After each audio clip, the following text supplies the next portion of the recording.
So we're given a boat with a volume displacement of 180 cubic meters and a mass of 8,560 kilograms. Our goal is to find how much load in kilograms the boat can hold in a lake. So this is generally just a buoyancy problem. And buoyancy is governed by Archimedes' principle, which is just essentially this equation. FB is equal to the density of our fluid times gravity times the volume displaced. So this is Archimedes' principle, and you can kind of think of this like a force going up. So if we have our boat right here, and we just kind of draw a free body diagram, we have our center of mass,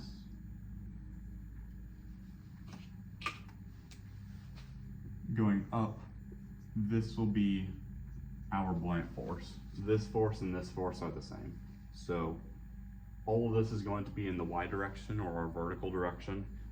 And we need to find essentially just the sum of forces, right? We're trying to find how much load can it hold in a lake. So at what point is the boat staying still? It's not rising up. It's not like bouncing up a little bit. It's not sinking to the bottom of the ocean or in the bottom of the lake in this case. What we need to do then is to have some kind of counterweight. I'm just call this W total to counteract our buoyant force. So all that this is saying is that the sum of all forces in our y direction is equal to 0, which implies, that's this symbol right here, implies that F of B must equal W total.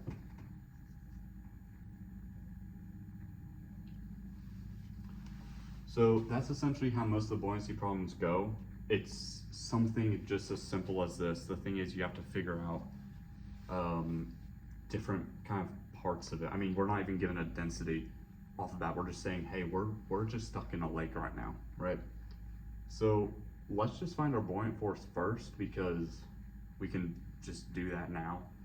And then we'll find our W total, and we need to just find how much load in kilograms. So we can split our total into the boat and into the masses on board the ship, and we should be pretty good to go. So let's find our buoyant force right here. So our buoyant force is all of this equation, but what is the density of our fluid, right? We're given, it's in a lake, so it has to be some kind of water, right? If we were given like mercury, then that's a lot different in terms of densities than water. But because it is in a lake and rivers, if you're given this in a river, are both freshwater, we can say that the density is 1,000 kilograms per cubic meter. If it's in the English system, that would be 62.4 pound mass per cubic foot. So if we were given this in an ocean, it might be 1.03 times that roughly, because you have like an additional salt content, but it really depends on the problem statement. In this case, we're given in a lake, so we can say this is 1,000 kilograms per cubic meter. For gravity, we are in the metric system, so we have all metric units. So gravity is going to be 9.81 meters per second squared. And then our displacement. Our displacement is already given at 180. So 180 cubic meters. So I just want to look at this diagram real quick up here, which I know is very expertly drawn, if you will. But what this problem is essentially saying is that we have a boat hull, which is this whole bottom area down here, and it's 180 cubic meters, and we're trying to hold as much weight as we can possibly put on the boat, right? Which means that our boat is going to be really close to the water. It won't be down here because we would have a lot of, extra force being pushed up. Our water level would be right at the very edge. So all of this area down here, this is all 180 cubic meters. So that's why we're allowed to use this number here, because we're trying to find the maximum of it. If we were trying to find something else, then we might need to do some weird integration to cut off like just this one section up here, so our water levels, you know, slightly lower. But in this case, like we're fine. We're trying to just find the maximum. So going back to the buoyant force, we can now just kind of plug in our numbers. 1,000 times 9.81 times 180. That would give us 1765,800. 1765,800 newtons. And the reason we have newtons here, we have meters cubed on the bottom here and meters cubed on the top here, so those cancel. And what we're left with is in kilograms times meter per second squared, which is equal to a newton. So that's why we're able to get this force in newtons. So we just solved for this entire side of the equation, which is really nice. It's a really good start. Now let's focus on the weight part, our counteracting part. So for the weight total, right, we have our total weight will be equal to the weight of the boat plus the weight of the load that we're carrying. And if you recall, weight is equal to mass times gravity.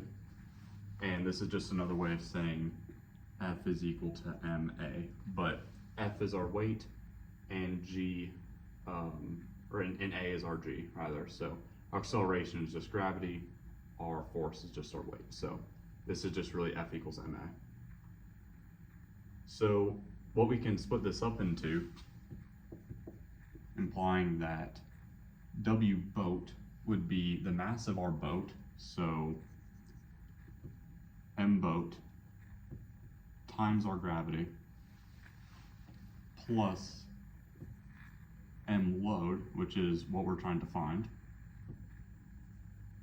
times our gravity. So all of this are exactly the same.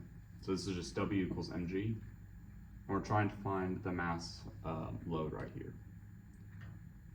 So we can do this in a couple of ways, but I'm just going to try to make it as easy as I can for this, just as simple as possible. But I just want to make it clear why we're separating these two. We're given the mass of the boat, right? Or I mean, I put in boat hull, but the mass of the boat, you can imagine a sail or some kind of engine being attached to that. All of that's the 85-60 kilograms. But in addition to that, we have all of this load right here. We can kind of imagine these as like little containers, just kind of like sitting on the boat, and they're also pushing down. They have their own weight to it. And we're trying to find the mass of these weights that are also pushing down on the boat itself. So what we can do is use this equation over here, and I'm just going to write out FB is equal to W boat plus W load. And we're going to now solve for W load.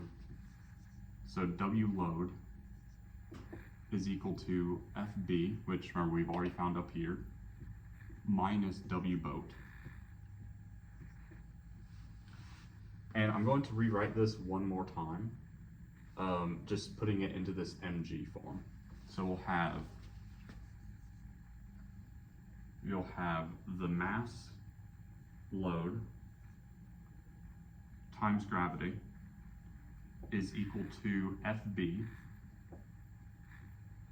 minus the mass of our boat times gravity.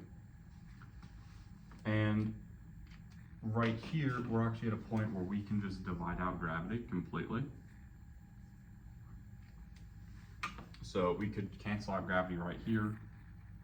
Since we already have gravity in here and I don't want to redo that calculation, I'm going to keep this divide by gravity. We can cancel out this gravity as well.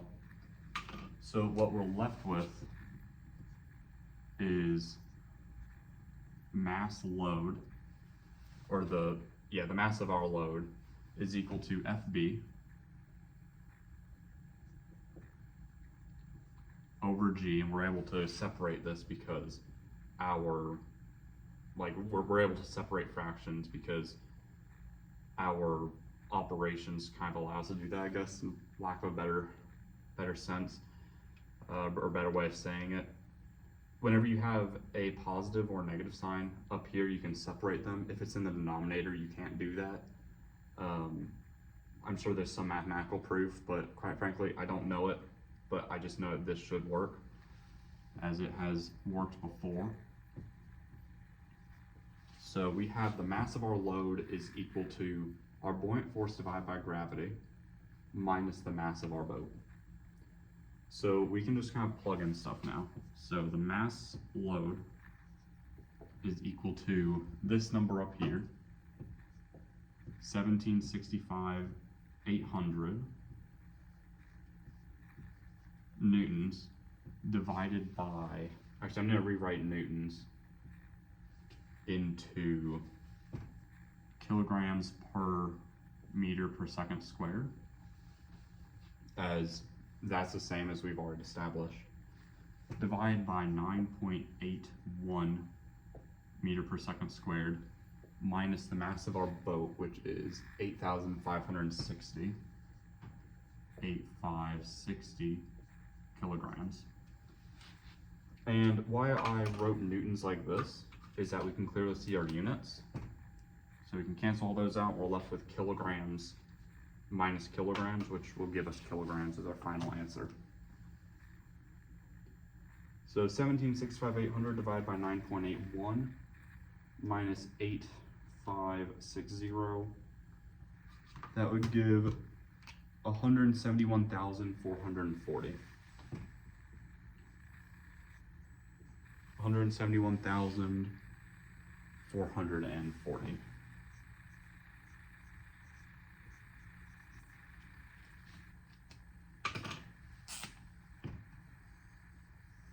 So that should be the final answer.